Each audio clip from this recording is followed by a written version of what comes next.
Hey, Assalamu alaikum everybody. So like I said in the last video, I just left Boston yesterday actually, and now I'm in Indianapolis. Um, Basically, I wanted to talk about just a few things about Boston, and these all happened after the New York trip, so I think it's appropriate to say it at this point in time. There's a famous place called Mike's Pastry if you're interested, and apparently there's this website called Yelp.com. I actually still haven't gone to it, and I'm talking about it because I just remembered about it. So when I was in New York City with some friends, it was good to see people from my college. Three, yes, three people were who I know are in New York City right now. I mean, there's just so much people there. Again, you have to visit. Um, so Mike's Pastry, it's in Little Italy, which is so interesting. Now Boston has everything kind of toned down, so it's not like New York City, but Little Italy is still cool. You have people who are speaking Italian. You have Italian signs. It's very interesting, but again, very small. And not Little China. Chinatown is also, it's like the Chinatown over there, but again, it's smaller. So I went, I got cannolis from Mike's Pastry, and then I remembered that, well, this one girl reminded me, she's like, hey, don't you only eat organic dairy products? How are you going to Mike's Pastry? And I was like, oh, you reminded me, which is good and bad.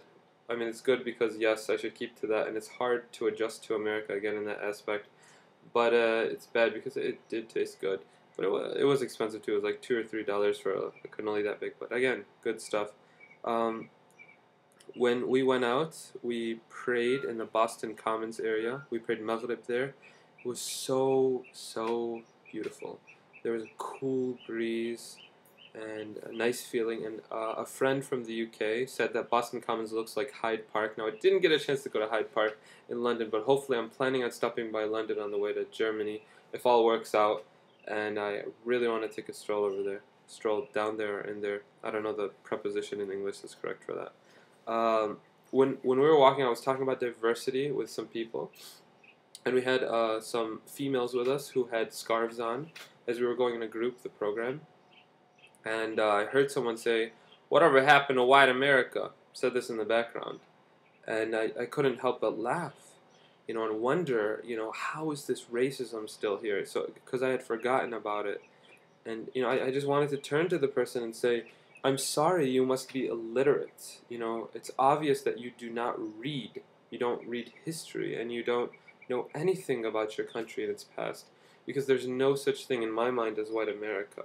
I mean, unless you haven't read anything and you've been in a secluded rural community for the past 100 years, maybe, only surrounded by white people and being fed propaganda, because there's no such thing as white America. There never was. There isn't now, and there never will be, because there's no such thing as anything like that in America. It's very diverse. It's constantly changing, and I think we need to realize that to move on and live with each other. So that startled me, and I was mad, but I was also laughing in a way because I was really confused about, how can you think that? Chinatown, they didn't seem to appreciate my Chinese. Now I checked my Chinese. Again, I may have told you this in Egypt when we were on a tour. There were some tour guides. And I was like, check my tones, and the lady told me that my first tone was good, and my fourth tone is good. And these are the easiest tones, but my second and third need a lot of work, she said. So I used to be able to speak just a few words. I mean, I couldn't speak, long conversations, but the few words that I did know, and the few short sentences, when I spoke to Chinese people at the Chinese circle in MSU, a lot of people said I sound like a native speaker, because I really worked on my tones. But I haven't done that for many years, but I hope to get back into it. I had the best bubble tea I've ever had. It was watermelon bubble tea. They literally take fresh watermelon and they blend them up. Sorry, I was thinking Arabic. They blend them and it was so good. And it reminded me of watermelon juice in Alexandria, which I miss so much. All the juice here is just water and sugar. You have some natural stuff, but it's not like Alexandria where they just put fresh fruit right in front of you and they just cut it up and blend it up. I went on the Red Line and I saw the skyline in Boston.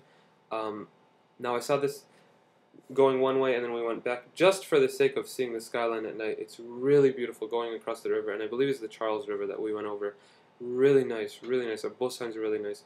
And then not last night, the night before last night in Boston, we went to person's house who's Turkish. He invited us over for Turkish food, really delicious, and he took us across, and it was so nice. Again, it's a very beautiful city, very beautiful city. I went to Harvard Square at night, and it was nice. It was a different side of Boston. Again, I stayed in Brighton, so it's more suburbs-y. Their downtown is, it was close by, an 8-minute walk next to Yusuf Masjid, if you know what that is. Great masjid. I really loved it. One of the best masjids I've been to in my life, because it's a community. It has all these things. It has all these activities, classrooms, musalla. Everybody helps out. It doesn't have an executive board. Really weird. And everyone volunteers. And I may have said that in a previous video. So sorry for saying that again. But Harvard Square was really nice, and I walked down Harvard and went into the campus area. They have dorms for the first year, and I think houses for the next. And what I also heard is they have like maybe 4 different groups. That's kind of like Harry Potter, and you stay in this group, these houses, and you compete against other people. But the following day, I actually went to Harvard, in a more proper way. A PhD student in Islamic Studies. Again, this is the program, one of the programs I may be applying to in like 2 or 3 years. So he took us through the main library. You need a card to get in there. Yeah, and then he was able to bring us in as guests, but we couldn't see the stacks.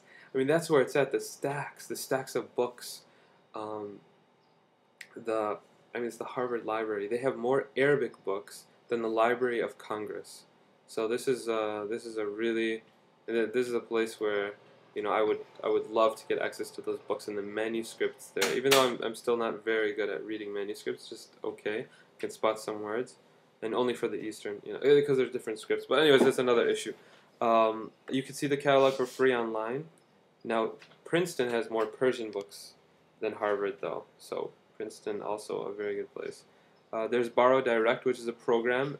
You may not be interested in this, but this really concerns me because it has to do with knowledge and resources. So Borrow Direct is a program that's set up, and Northeast Ivy League universities make it easy so you can rent books. Now, Columbia, for example, they've run out of space in Manhattan. So what they've done is they've taken a lot of their books and taken a building and put it in Princeton, New Jersey, because they've run out of space there. So Princeton, New York University, Columbia, there are some other universities as well, I can't remember. But Harvard refuses to be a part of that because they want exclusivity for their students. Even though you can use the interlibrary loan, it may take 1 or 2 weeks from getting it from Harvard. So, people there look pretty normal. I saw different people from different countries, accents.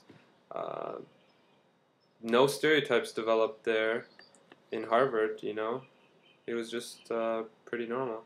Now, going back to where I was staying next to Boston College, or Boston University, I can't remember to be honest, but I think it's Boston University.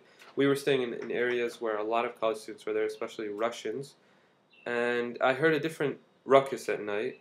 It wasn't the beeping of the streets of Damascus or Alexandria. Instead, it was a bunch of drunk college students who were singing songs that resonated through my window. Right outside, they would sit on the porch. So you enter the first door, and then there's another door that's locked, and there's this little area. They were sitting on the floor and drinking beer at night. So just things I haven't seen in a very long time, and the loud screaming of drunk people. It's a different kind of noise that kept me up at night. And then my last day there, I went and I bought Dunkin' Donuts in the morning, because I know it's not healthy, but still I haven't had it in a long time. And the guy added an extra donut for free for me, and I think it's because because I am Arab, and there was a connection there. It was very subtle. And then I went to Chipotle. Haven't gone there in a year and 2 months at least. And the lady I was like, I may come back for some chips. She's like, whoosh, here, free chips. I was like, wow, that's so nice of you.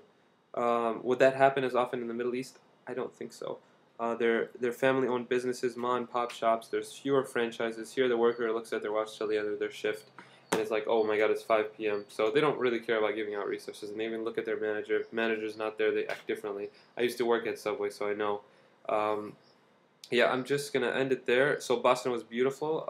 Again, I had a very bad experience in terms of the program I was working with, but in terms of the city, I love it, and I plan on going back there. Hopefully I get into a PhD program in Northeast so I can visit more often, just like New York City. All right, that's it for now. Assalamu alaikum.